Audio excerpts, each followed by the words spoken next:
Hello student, आज जो मैं आपको बताना चाह रही हूँ वो ऑपरेटिंग लीवरेज के बारे में बताना चाह रही हूँ कि कुल मिलाकर के फाइनेंशियल मैनेजमेंट में एक टॉपिक होता है which is known as leverage. Leverage नाम का एक टॉपिक होता है। उस लीवरेज में आपको टू टाइप्स के लीवरेज को कैलकुलेट करना, थ्री टाइप्स के होता है। पहला होता है ऑपरेटिंग लीवरेज, दूसरा होता है आपका फाइनेंशियल लीवरेज और तीसरा होता है आपका कंबाइंड लीवरेज। इस स्टाइल से आपको तीन लीवरेज को इसमें कैलकुलेट करना पड़ता है। लीवरेज का मीनिंग होता है कि हम बहुत कम इक्विटी शेयर की बर्डन लगा करके और बहुत बड़ा बिजनेस जो है सेटअप कर सकते हैं with the help of fixed cost capital. For example है कि उसमें हम डिवेंचर्स को इशू कर दें या फिर हम उसमें प्रेफरेंस शेयर को यूज़ करते हैं। तो आज मैं आपको यही बताना चाह रही हूँ कि ऑपरेटिंग लीवरेज को किस स्टाइल से कैलकुलेट किया जाएगा और फाइनेंशियल लीवरेज को किस स्टाइल से कैलकुलेट किया जाएगा। तो डिफरेंट टाइप्स के जो फॉर्मूलेज है वो हमें पहले यूज़ करने पड़ते हैं। तो ऑपरेटिंग लीवरेज को कैलकुलेट करने का जो फार्मूला है वो है percentage change in EBIT upon percentage change in sales. की हमारी जो EBIT में जो चेंजेस हुआ है उसको हम जब जो हमारी सेल्स में जो चेंज हुआ उससे डिवाइड कर देते हैं तो ऑपरेटिंग लीवरेज निकल करके आ जाता है। डिग्री ऑफ ऑपरेटिंग लीवरेज निकालने का एक और फॉर्मूला है कि सेल्स में से माइनस कर दे variable cost upon EBIT, it means contributions और अपॉन ऑपरेटिंग प्रॉफिट, तो भी आपका डिग्री ऑफ जो है फाइनेंशियल लीवरेज वो निकल ऑपरेटिंग लीवरेज निकल के आ जाएगा। नेक्स्ट आता है आपका डिग्री ऑफ फाइनेंशियल लीवरेज। की फाइनेंशियल लीवरेज निकालने के लिए EBIT upon EBIT minus interest, जो इंटरेस्ट होता है वो इसमें से निकाल दिया जाता है, is equal to EBIT upon EBT। तो ये सबसे पहले आप फॉर्मूले हैं, इन फॉर्मूलोज को आप जो है वो अच्छे से चेक कर लीजिए। उसके बाद मैं आपको इससे क्वेश्चंस करना निकालती हूँ। और कंबाइंड लीवरेज को निकालने का मतलब है इन दोनों को मल्टीप्लाई कर देना। जो ये दोनों आए हैं इनको मल्टीप्लाई कर देते हैं तो कंबाइंड जो लीवरेज है हमारा वो निकल करके आ जाता है। अब देखिए आपके सामने एक क्वेश्चन है कि एक फर्म है, उसके पास 10,000 इक्विटी शेयर है, 10 each, it means 10 lakh rupees के आपके पास इक्विटी शेयर है। 20,000 10% प्रेफरेंस शेयर है, 100 ईच। 20,000 जो है वो 10% के जो है आपके इक्विटी शेयर हैं, 100 ईच का अगर आपके पास एक शेयर है, इट मीन्स ये हो गया आपके पास 20 लाख रुपीज़ का जो है वो आपके पास एक प्रेफरेंस शेयर जो है वो हो जाएगा। तो यहाँ पर मैं आपको 20 लाख लिख देती हूँ। ये आपका 20 लाख जो है वो हो गया। उसके बाद है 20,000 जो है 10% के डिबेंचर्स हैं, इट मीन्स अगेन ये भी आपका 20 लाख ही हो जाएगा। तो यहाँ पर आप इस स्टाइल से 20 लाख इसको भी कन्वर्ट कर लीजिए। अब आपको कैलकुलेट करना है EPS for each EBIT level. देखो यहाँ पर ये हो गई 10 लाख की, ये हो गए 20 लाख, ये हो गया आपके पास 20 लाख। अब आपको EPS को कैलकुलेट करना है कौन से EBIT लेवल पर, जब 10,000 हो, 6,000 और 14,000 जो है वो आपका EBIT का लेवल हो तो आपको EPS को कैलकुलेट करना है। इनकम टैक्स की रेट आपको 50% दी हुई है और आपको कैलकुलेट करना है FL taking EBIT 10 lakh rupees. 10 lakh rupees EBIT मानते हुए आपको क्या कैलकुलेट करना है, आपको FL भी कैलकुलेट करना है। तो सबसे पहले यहाँ पर वापस 10 लाख रुपीज़ इस स्टाइल से हो गया। क्वेश्चन समझ में आ गया। आपके पास 10 लाख रुपए की तो इक्विटी है, 20 लाख रुपए का प्रेफरेंस शेयर है, 20 लाख का डिवेंचर है 10% वाला। EBIT कैलकुलेट करना 10 लाख, 6 लाख और 1 लाख 14 लाख के ऊपर, और आपको कैलकुलेट टैक्स की रेट 50% दी हुई है और FL को कैलकुलेट करना इफ द EBIT इज 100%। तो सबसे पहले हम जो यहाँ लिखेंगे वो लिखेंगे हम जो तीनों कंडीशन की हमारी EBIT है एटलीस्ट हम उसको लिखेंगे। तो यहाँ पर हो गया EBIT। पहली कंडीशन में EBIT थी आपके पास 10 लाख रुपीज़ की, तो 10 लाख रुपीज़ का EBIT लिख दीजिए। नेक्स्ट कंडीशन में थी आपके पास 6 लाख की, तो 6 लाख रुपीज़ यहाँ लिख दीजिए। और नेक्स्ट जो कंडीशन थी उसमें थी 14 लाख की, तो आप यहाँ पर 14 लाख रुपीज़ लिख दीजिए इस स्टाइल से। अब आ जाता है लेस इंटरेस्ट। हमें इसमें से जो है वो डिबेंचर पर हम जो इंटरेस्ट पे करते हैं एटलीस्ट उसको लेस करना पड़ेगा। तो less interest on debenture, debenture पे इंटरेस्ट है 10% का, 10% कितने का है 20 लाख का, 20 लाख का 10% निकालना है। यहाँ पर कितने का 20 लाख का 10% निकालना है, तो 2 लाख रुपीज़ तीनों में आएंगे। 2 लाख यहाँ पर आएंगे, 2 लाख ही यहाँ पर आएंगे और 2 लाख रुपीज़ ही यहाँ पर आएंगे। डिबेंचर जो है वो 20 लाख का 10%, तो 20 लाख का 10% ये हो गया। तो नेक्स्ट आपके पास यहाँ क्या बचा 8 लाख रुपीज़, इसमें आपके पास बचा 4 लाख रुपीज़ और इसमें आपके पास बचेगा 12 लाख रुपीज़। ये इस स्टाइल से आपके पास हो गया। Then this is known as EBT, इसको हम बोलेंगे EB और T, ये जो होगी तीनों की वो आपके पास EBT निकल कर करके आ गई। अब इसका जो होता है उसके बाद होगा लेस टैक्स, इसमें से हम लेस कर देंगे इनकम टैक्स, जो इसकी रेट आपको दी हुई है 50%, तो 50% इनका लेस हो जाएगा as it is, it means 4 lakh less होगा, इसमें से 2 लाख लेस होंगे आपके, और इसमें से 6 लाख जो है एटलीस्ट वो आपके लेस हो जाएंगे। तो आपके पास क्या बचा वापस 4 लाख रुपीस, यहाँ पर वापस आपके पास 2 लाख रुपीस, और यहाँ पर आपके पास बचा 6 लाख रुपीस। तो ये जो आपके पास बचा है वो बचा है EAT, अर्निंग आफ्टर टैक्स। अब इस EAT में हम क्या करेंगे, अब आप जो प्रेफरेंस शेयर पे वो डिविडेंड दे रहे हो वो आप लेस कर दो, तो less preference share dividend, preference share का जो डिविडेंड है वो दे दो, तो 20 लाख पर 10 लाख के हिसाब से वापस 2 लाख रुपीस की एंट्री हो जाएगी। प्रेफरेंस शेयर का जो डिविडेंड था वो हमने इसमें से लेस कर दिया, EAT निकल करके आया है ये, इसका प्रेफरेंस शेयर का जो है वो 2 लाख रुपीस, इसमें से भी हम प्रेफरेंस शेयर का डिविडेंड लेस कर देंगे 2 लाख रुपीस। तो आपके पास यहाँ क्या बचा 2 लाख रुपीस, यहाँ पर वापस 0, और यहाँ पर आपके पास बचे 4 लाख रुपीस।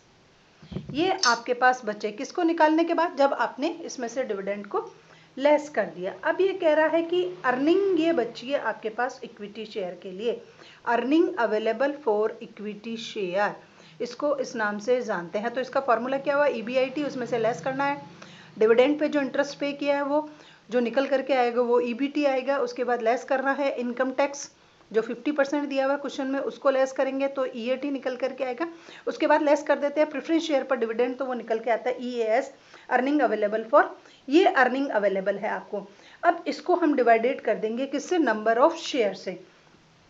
तो नंबर ऑफ शेयर जो थे यहाँ पर कितना था, आपने यहाँ पर देखा कि नंबर ऑफ शेयर जो है वो 1 लाख शेयर थे, स्टार्टिंग में आपके पास जो थे वो 1 लाख थे, और ये आपके पास जो थे वो 20,000 के, 1 लाख रुपए के आपके पास शेयर थे। यहाँ पर मैंने 10,000 लिखा है, इसको 1 लाख में कन्वर्ट कर लीजिए, 1 लाख को इससे डिवाइड कर देंगे तो ये निकल करके आ जाएगा अर्निंग पर शेयर, यहाँ पर 0 ही आएगा, और इसको अगेन 1 लाख से डिवाइड कर देंगे। तो EPS का फॉर्मूला होता है EPS is equal to EAS upon number of share, number of share, तो नंबर ऑफ शेयर से करा तो ये निकल करके आया आपका 2 रुपीज़, और ये निकल करके आ गया आपका 4 रुपीज़। तो EPS तो आपका निकल कर करके आ गया। अब आप देखिए कि सबसे पहला है कि ये जो आपकी फर्स्ट कंडीशन थी, फर्स्ट कंडीशन में आपके पास क्या था, 10 लाख रुपीज़ का था EBIT, और नेक्स्ट में आपके पास कितने का रह गया, 6 लाख का रह गया, इट मीन्स डिक्रीज कितने का हो गया, 4 लाख रुपीज़ का आपका EBIT जो है वो डिक्रीज हो गया। तो अब आपको यह निकालना पड़ेगा percentage change in EBIT, percentage change in EBIT हम निकालेंगे, कितने लाख का चेंज हुआ, 4 लाख का चेंज हुआ, स्टार्टिंग में कितने था, 10 लाख था आपका EBIT, तो कितने परसेंट का चेंज हो गया, 40% का चेंज हो गया माइनस में। कहाँ चेंज हुआ, माइनस में चेंज हुआ, क्योंकि आपका ये डिक्रीज हो गया है, 10 लाख था 6 लाख हो गया, यानी कि माइनस में चेंज हो गया आपका EBIT। अब आप देखिए फर्स्ट से सेकंड कंडीशन में EPS क्या आया, पहले था आपका 2 रुपीज़ और उसके बाद आ गया 0, 2 रुपीज़ से डायरेक्ट 0, इट मीन्स 100% चेंज हो गया, वो तो कुछ नहीं 0 पर आ गया, 2 रुपीज़ था तो आपका ये EPS शून्य हो गया, शून्य होने का मतलब है 100% टोटली चेंज हो गया। नेक्स्ट कंडीशन में देखिए कि 10 लाख रुपीज़ आपका फर्स्ट में था, 10 लाख, और उसके बाद 14 हो गया, कितना हो गया, 14 लाख हो गया, इट मीन्स कितने का हो गया बेनिफिट आपको, 4 लाख रुपीज़ आपका पॉजिटिव हुआ, 4 लाख रुपीज़ पॉजिटिव हुआ, इट मीन्स ये 40% जो चेंज होगा वो पॉजिटिव होगा, और ये देखिए 2 से डायरेक्ट 4 हो गया, इट मीन्स यहाँ पर भी आपके 100% का चेंजेस हो गया। तो ये बात समझ में आ गई कि क्या चेंज हुआ, उसमें तो हुआ 40% का चेंज EBIT में, और EPS में आपका हुआ 100% का चेंज। तो अब आप FL निकाल लीजिए, तो आपको निकालना है degree of FL is equal to change in EPS upon change in EBIT, तो EPS में चेंज कितने का हुआ था, 40 का, और आपके इसमें चेंज हुआ था, सॉरी, चेंज इन ईपीएस 100% का हो गया था, और ये हुआ 40 का चेंज, तो इट मीन्स ये आया आपका 2.5। तो दोनों ही आपके 2.5 जो है वो निकल करके आएंगे। तो इस स्टाइल से हम कैलकुलेट कर सकते हैं एफएल और सीएल की।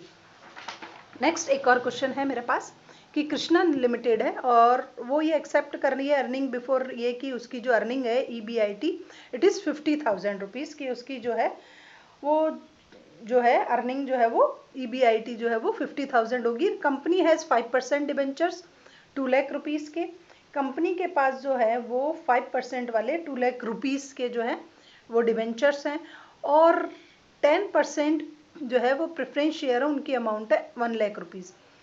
ईएस जो है इक्विटी शेयर कैपिटल जो है वो 5,000 है, 10 ईच। कंपनी के पास जो इक्विटी शेयर है वो 5,000 शेयर है, 10 ईच, और what of degree of F L at 30,000 और 70,000। यहाँ दो कंडीशन दे रखी है, पहला ईबीआईटी जब आपका 30 और दूसरा जब आपका ईबीआईटी 70,000 हो। तो हमारे को सबसे पहले क्या कैलकुलेट करना है कि ईबीआईटी आपको दिया हुआ है तीनों कंडीशन का, ईबीआईटी देखिए करंट का तो दे ही रखा उसने, ईबीआईटी आपको 50,000, तो जो आपकी करंट है उसमें तो आप 50,000 से एंट्री कर दीजिए।